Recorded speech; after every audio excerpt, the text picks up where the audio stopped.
Bem-vindos a Meeple Podcast.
Welcome to Meeple Podcast. This is Joaquin at the microphone. Today with us the 2022 Hungarian Carcassonne champion, who played twice at Essen, Germany, in 2018 and the last 2022. Szigfrid at BGA, in the real life, Jozsef Tihon. Hello Jozsef, how are you? I'm fine, thank you, and thanks for inviting me to your podcast. You are one of the players who took part in the final phase of the Carcassonne Individual World Championship in Essen last October 2022. There were 34 players and your final position was 24. Have you achieved your expectations given the level of this competition, and what was your experience at the end? Yeah, well, honestly, I had mixed feelings. On the one hand, you're taking part at the World Championships of your favorite game and playing against some of the best players of the world is a huge experience in itself. On the other hand, though, I was very close to a much better result, but there was a key moment when I made a crucial mistake, which was annoying. But there is no better option than trying to learn from the mistakes and avoid them next time. Your participation in 2018 left you in a similar position, 23rd. What similarities and differences are there between that occasion and this one for you?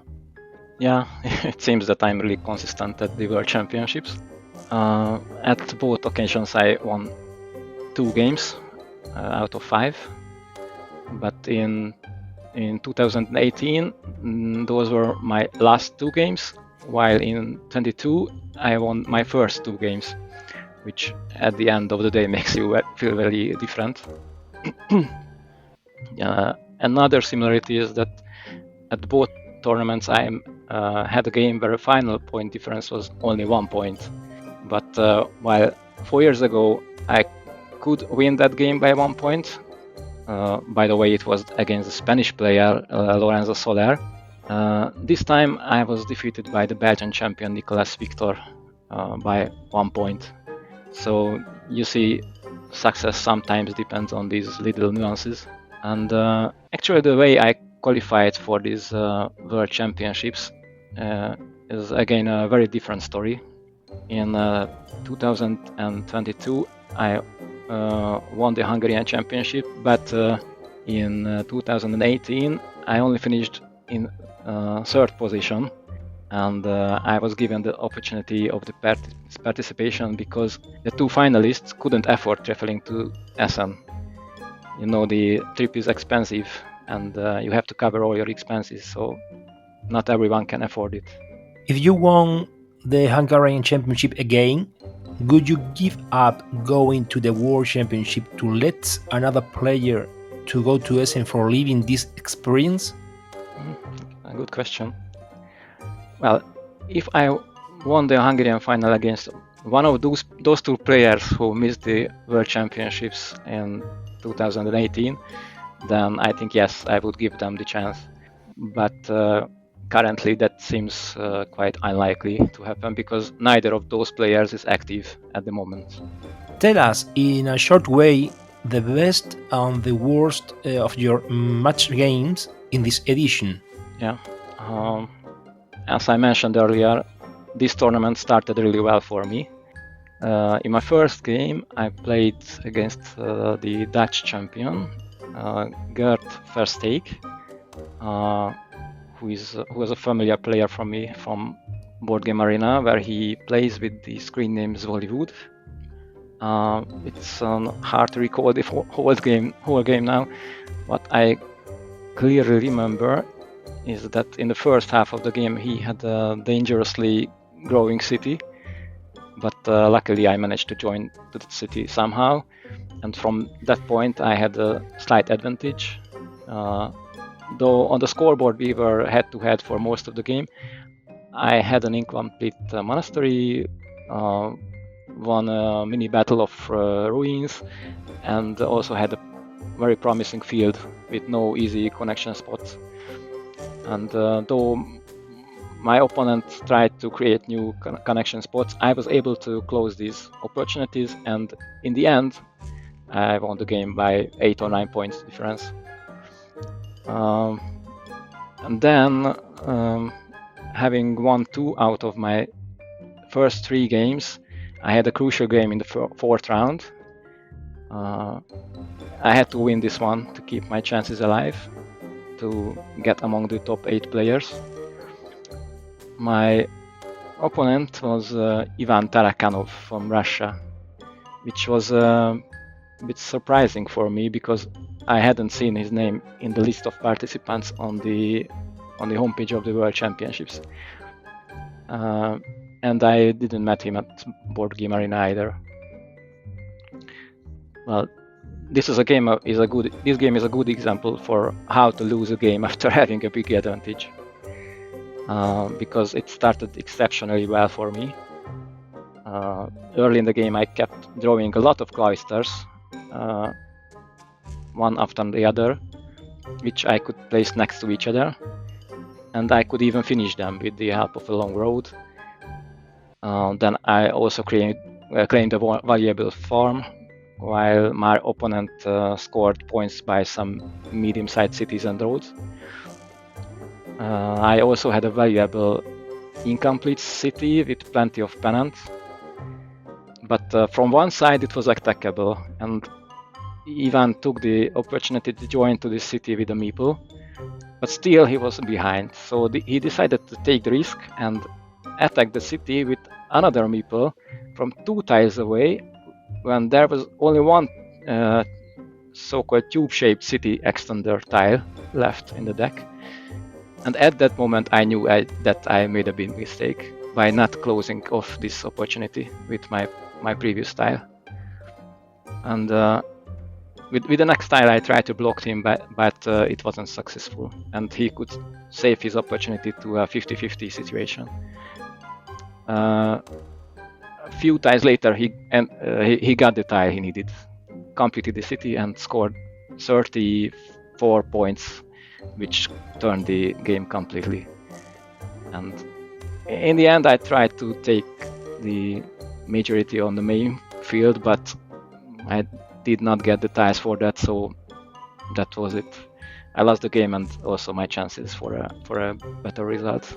About the technical elements at the tournament, do you think is there anything that Spielezentrum could improve the competition for the next edition? Yeah, I think in a lot of ways the organization of the tournament could be more professional. For example, it would be nice to see the standings or the pairings of the current round on a large display using a projector, perhaps. I think the homepage of the championship is also a bit unambitious. There should be a page where one could follow the event online and see the results real time. Well, the role of luck could be also decreased with playing more games. but for this, the tournament itself could last for 2 days. But I know this would be costly, so it will probably never happen. What significant differences are there between the national tournament in Hungary at the World Championship in Essen? In the previous years, there has been no Carcassonne tournaments that we could actually call Hungarian National Championship. There were different board game festivals and fairs where they organized the Carcassonne event as well, and there was a separate World Championship qualifier tournament, typically at the time very close to the World Championship itself, and with a very low participation. But in 2022, finally, a new annual Carcassonne competition has been started with regional qualifier tournaments in the spring and a final tournament in the summer, and where the winner also qualifies for the World Championship. As this is a new competition, the rules are not perfect yet. For example, they should work, I think, on the tiebreaker rules or how to handle tied games. But fortunately, the organizers are open to suggestions, and hopefully this year there will be no significant differences to the rules which are applied in Essen. How many participants usually attend the national event in Hungary, and where does it take place? Well, this year there were, I think, around 100 players who took part in the regional qualifiers, and the 12 players qualified for the final tournament in Budapest. Interesting. You are one of the highest ELO Carcassonne players on BGA. Do you think ELO is important to establish or understand the level of a player? Well, in general, yes, but on BGA, ELO can be misleading in terms of the World Championship format of Carcassonne. I mean, real-time games with 15 minutes thinking time, because ELO on BGA is composed of every kind of Carcassonne formats available there. So, for example, games including real-time and turn-based games, games with expansions, games with more than 2 players, even the games played by the strategic variant where you have 3 tiles in hand. And these are all very different types of Carcassonne games. And the same player can have totally different strengths in them. But my case is a good example. Most of my games on BGA are turn-based games, so these are overrepresented in my ELO rating. I'm a slow player. The World Championship format with 15 minutes thinking time is a bit short for me, and I often make my last move within the last few seconds of my time, which is a problem because then in time trouble I can't properly calculate the most optimal move. So probably my ELO rating from real-time games is significantly lower than my average ELO on BGA. What's the difference by playing with one of your Essen opponent at this tournament in front to play with him on BGA? I think there are important differences between online and face-to-face games. The circumstances like, for example, noises of the outside world, the gestures of your opponent, even the different view of the table, or even the differences in time management, because you have to count the points on the scoreboard and handle the chess clock. These are all factors that can disturb players who are used to online games. Moreover, if you are participating in a tournament where the stakes are high, like at the World Championships, where you represent the whole country, this can lead to a kind of mental pressure, which can make you nervous, and it will surely affect your efficiency. It's true. And about Board Game Arena, what about your online national team? You only won once in the group stage, and it happened against the strong Czech Republic. Incredible. Yeah, indeed, the Hungarian team won only one match, but I think there was more in it. We played very close matches against Belgium and Catalonia, but we lost the final game in both occasions. We had very good chances to win, but we either had bad luck or made wrong decisions. And also our match against Hong Kong was a very unfortunate story. We lost a duel due to internet connection problems, and so we lost the match by 2-3 in the end. It was quite annoying. Wow. I hope you all have better luck in the future. Can you tell us what your nickname means? Yeah, my nickname on Board Game Arena is Szigfrid, which is actually the name of of a retired circus lion from one of my favorite Hungarian children's books called The Square Around Forest, which was written by Erwin Lazar. And my whole family is a huge fan of this book. We often quote whole sentences from it in everyday conversations. And by the way, a few years ago, this book has been translated into English language. So now I can recommend it to English-speaking audience as well.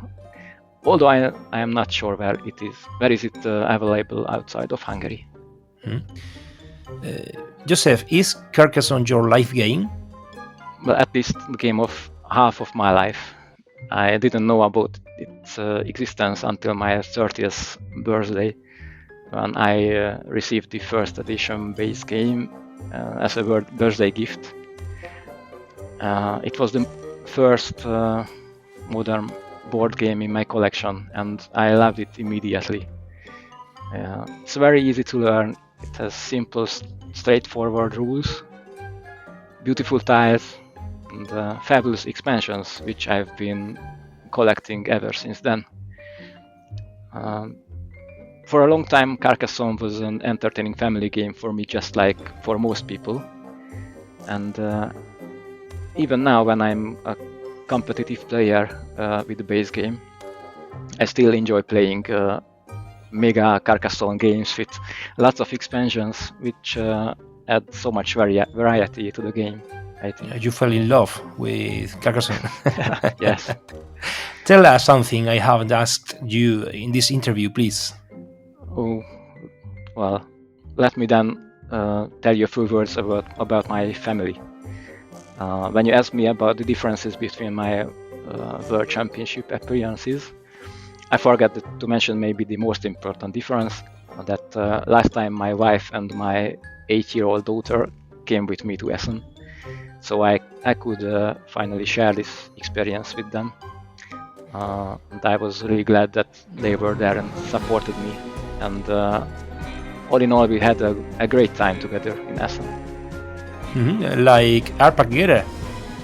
Yeah, exactly.